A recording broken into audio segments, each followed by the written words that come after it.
Tommy Daniels alongside Maurice Fitzgerald, our feature every Tuesday. It's around the ECHL, and our guest this week is the voice inside the Allen Event Center for the last 11 seasons, beginning number 12.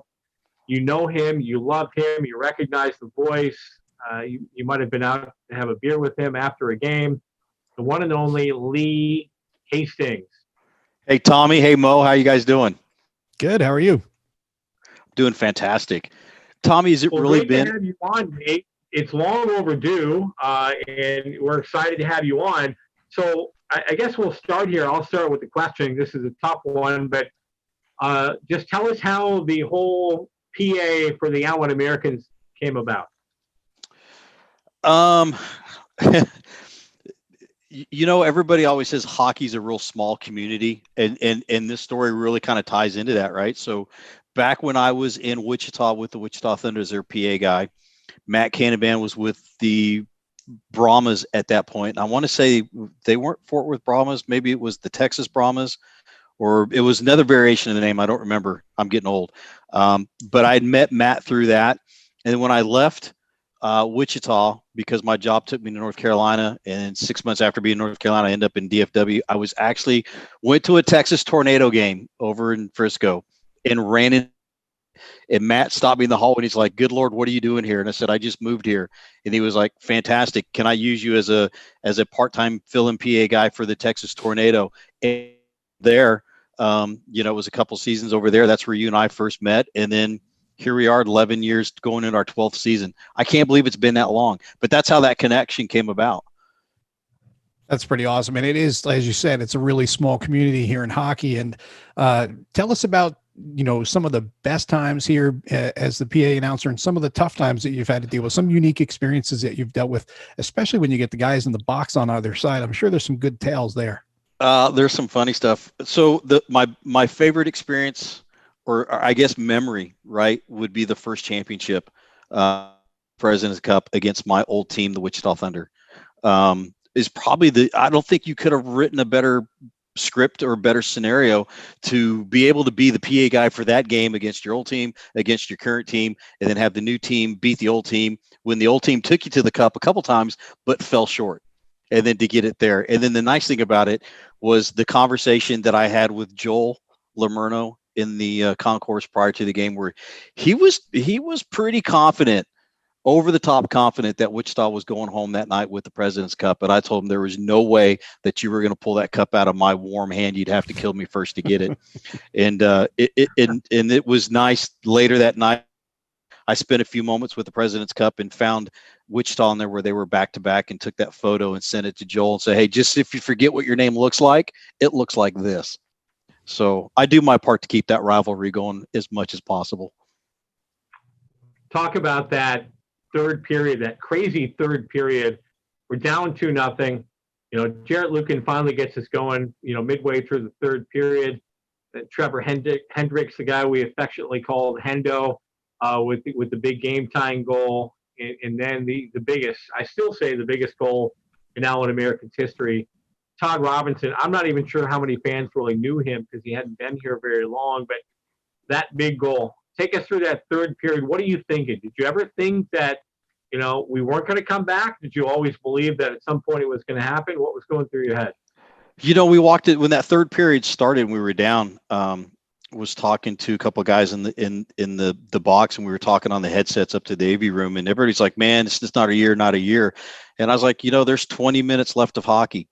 Anything can happen. I said, and all it's going to take is just one thing, whether taking a dumb penalty and us going on the power play and grabbing the momentum, or somebody delivering a big hit, or maybe Hendo goes out and he drops the gloves and just sparks. Something's going to happen. And lo and behold, they kept the pressure up in Wichita zone, and that one goal came. That goal came and it put. Man, it was from lights out. Then that rush of emotions, like, we actually have a shot. And then when we got the tying goal, I was like, you know what? Wichita's defeated. We come out for the fourth period at that point for overtime. there's no way Wichita wins. We had the momentum. The energy in the building was absolutely incredible that night. I don't think we've ever, the other 3 championships we've won, I don't think the energy has been as quite as high as the first one. No, you're right. That was a really electric night. It's something special. Now, talk about, if you can keep Sure. it, family safe. Some of the interesting things that you've seen or you've heard in the box between the players that are chirping back and forth when you're in the middle there and they're in the penalty bench. Man, see now there's a lot that I can't say. The funniest chirper that we've had on any one of our teams in 11 seasons going to 12 season, Nino Musatelli. Yeah. That guy was brilliant when he was in the penalty box with an opposing player. I've heard stuff in there that I've looked at Nino. I'm like, where does that come from? And he just looks at me and goes, I don't know. I'm in the zone. And it's kind of like, well, just let the boy go. Bruce Graham was funny in the box too. Graham never really said a whole lot on the ice. He let his game speak for himself, but every once in a while he would get somebody in the box and it would just leave him just absolutely speechless. And I wish I could elaborate more on some of the stuff, Stead, but you're right. Most of it's not family friendly, so I can't get into it. But Nino by far was probably one of the funniest chirpers in the box, hands down. What about some of the fun names to call over the years? The one that comes to me that I always had a lot of fun calling, and we're going to have to go all the way back to the Mississippi River Kings, and they had a defenseman by the name of Benjamin D.U. de Favel. You remember that name? Oh, yeah. I remember that name, and some nights I dreaded that name. That name was a tongue twister. But it was a fun name to call. Once you figured it out, it was a fun name to call. And it's funny you bring up names. When Daniel Tatro first came into the league as a rookie, there was a lot of guys in the league that could not get his name correct. And I talked to him about it one time when he first came to Wichita. And that's where I met Daniel. Specifically, how do you want me to pronounce your name? And I still do that now because I want to make sure I'm announcing their names the right way. And Tetsu was like, it doesn't really matter because nobody can get my name correct anyway. So Tatro was another fun one. God, there's been quite a few different names around the league that they looked one way, but they were completely announced the other way. Yeah, when it comes to pregame for you, what's your pregame routine to get ready for the night? You were talking about getting pronunciations from the players, things like that. What do you do to prep for doing the PA?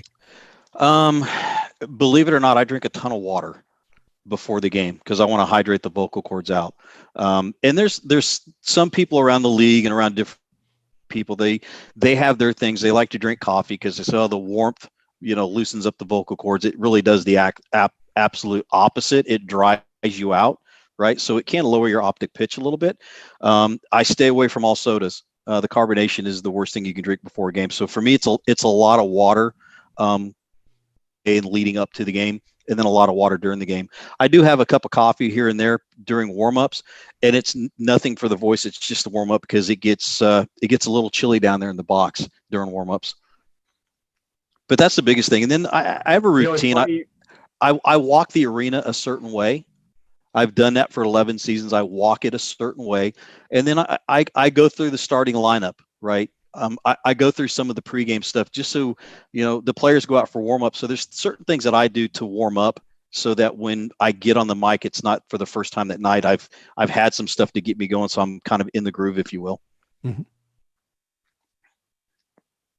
Lee Hastings, a longtime voice inside the Allen Event Center here. And like myself, starting our 12th year together, him down ice level, me up in the booth. Have you ever been chirped by like one of the opposing guys? Any guys ever say anything to you like, hey, you pronounced my name wrong, or hey, whatever? Does that ever happen? Yeah. Dyson Stevenson, when he was traded to Wichita and went through the starting lineup, and it was early in the first period. I think it was a tripping call he got called for, and he came in the box, and Stevie looks over. How come you didn't do my name like you used to do when I was here in Allen? And my response was, because you're the enemy and I don't have to do it. And I said, you're lucky I even announced it the correct way. I said, next time I'll do it the wrong way. I've had a couple of the guys from the Eagles chirp me while they're sitting in the box just because they had nothing else to do. And I want to say, I'm trying to remember his name. He was one of the defensemen that used to always give us fits. And I'm drawing the blank. He told me one night, I looked over. Zimmerman? Yeah, Zimmerman? Zimmerman. Yeah, it was Zimmerman. Yep. I leaned over to ask him a question, a legitimate question, at why he felt he got called on that penalty, because I like to learn more about why the refs call certain penalties, because it kind of helps me down in the box, pay attention to the game. And he must have been having a bad night, because he looked at me and just flat out told me to F off right there. And I was like, okay, well, that'll be enough of that then. And then it was kind of nice, because later that night he came back to me after the game when I saw him in the back of the house, came up and apologized to me, because I should have let you ask your question. I said, I just had a simple question, wasn't trying to get involved. I don't, when both boxes are full and the guys are going back and forth and they're chirping, I giggle because the stuff is funny, but I stay completely neutral. I don't get involved in that chirping stuff going back and forth, even if I know both players. I stay neutral, just kind of listen and learn, so that I have some good material when I'm playing in my men's league. I got good chirping material. Now, if anybody is interested in getting into doing what you're doing, the PA for any hockey or any sporting event, what would you recommend they do as far as trying to pursue that sort of career? Man, that's a tough question, Mo, because it's ironic how I got my start with Wichita, right? Mm-hmm. So I was back in Wichita. I was a radio DJ for several years for 3 different radio stations up in the area. I did some high school football, play-by-play, did some dirt track announcing, and one of the rock stations that I worked for, one of the sponsoring stations for the Wichita Thunder, and a real good friend of mine, Brad Shore, who's no longer with the team, hasn't been with the team for a while. He's in Florida. He called me one day and he said, "Hey, I'm doing this new deal and I'm looking for an in-game host." So back in that, we're talking the old Kansas Coliseum, they didn't have the video boards, but they were wanting somebody to kind of do what Katie and the rest of our in-game hosts do, right? Mm-hmm. So I said, sure, I'll come out and try that. So went out and did that for like a season and a half, maybe 2 seasons. And their PA guy, his name was Brian, loved it. Him and I got along really, really great. He had that big resonating booming voice like Bill Alleman does, mm-hmm. right? I mean, he doesn't need anything. It's just, he fills an arena. His voice was so deep that the PA system really couldn't handle it. So it was really hard to hear him and understand a lot of the things that he said, because it just sounded muffled. His job took him out for like 4 games straight. So Brad asked me to fill in for the PA for those 4 games. And I remember telling Brad, it's like, done a hockey game. He goes, yeah, but you know the game, so it'll be easy because we've got it scripted out. I'm not one that shies away from being on the mic, being in front of people. I've always been that way.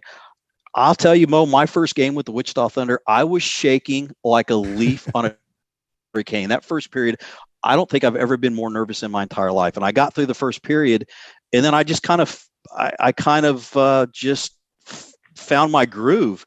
And after the second game, the owner of the team came up and said, "Hey, we really like what you do. We like your energy better than we like the other guy. Would you like to take his spot?"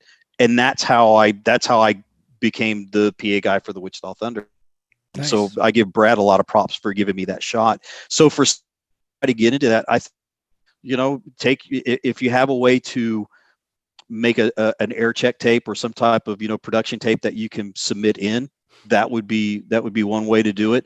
If you're on LinkedIn, there is an actual group out on LinkedIn I follow. It's called PA Professionals. They're constantly posting jobs for PA positions, everything from high school to college to professional sports. That would be another avenue. Nice. to get your name out there. Now, when it comes to times in the bench there, in between the benches, like we were talking about, what is the best one of the nearly 12 years we were just talking about time with the Allen Americans? What's your favorite moment? The favorite moment outside of the very first game, just being in that atmosphere, would have to be the first CHL championship we won against my old team, the Wichita Thunder. I don't think for me personally, just for my existence in the PA world and being in hockey, you couldn't have written a better script to go into a game 7, to go into overtime, to be announcing for the current team that you have a passion you love against the team that you used to have the love and the passion for. I mean, truth be told, when Wichita's not playing against Allen, I want them to have a good season, because I've got some great memories back there and they got a great fan base, but that's probably my best memory. All right, to date. tough one for you, but if we were writing a book about your life, and there would be some good stories in there, mind you, there would be. But what would be some shocking stories that Allen Americans fans would be surprised to know about the one and only Lee Hastings? Let's see. Surprising stuff. Well, I hold dual citizenship. My dad was Air Force for 30 years, so I was born in Bitburg, Germany. So I have a United States birth certificate and I have a German birth certificate, but I still hold that dual citizenship.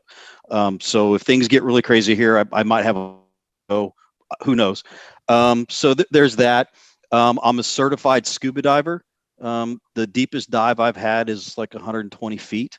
So that was exhilarating. I'm a drummer. When I was younger, I played in a rock band called the Salty Iguanas. So you can go out and look at. Yeah, we were a great group. We were heavily influenced between Led Zeppelin, Stevie Ray Vaughan, ZZ Top, and Jimi Hendrix. Just kind of all collected into one. So it was really a fun band for a few years. I left the band because I was an okay drummer, and the lead singer a really good drummer, and just as the story goes, I left the band, and within a month later, they were traveling outside of the Wichita area, going to different states. And I don't know if they're still together or not, but that was a fun time. Let's see, I've got 3 grandkids. I don't know if a lot of people know that. I've got a grandson, a granddaughter, and a grandson in that order. So that's a blast. I play men's league hockey and I coach men's league hockey. I don't know really what else I can tell you from there. Avid golfer, love to go to the links and play golf. Yeah, me too. It's become a regular Saturday morning routine for me, and you're not the only one. I'm a pawpaw too for Jack, Brinley, Emmy, and Carson. So just it's amazing. I tell you what, it gives you new life. And the toughest thing is being far away from them. Not getting a chance to see them all the time. But hey, man, we don't tell you thank you enough for all you do and the great job you've done over the years, and your wonderful calls to get fans fired up before the game. So, on behalf of me and my broadcast partner now, this is year number 10 for him in the booth with me, the great Mo Fitzgerald. Thank you for joining us around the ECHL, and don't be a stranger, man. Let's do it again. Yeah, let's get out and play some golf too. I love it. Ladies and gentlemen, around the ECHL, the one, the only, the great Lee Hastings.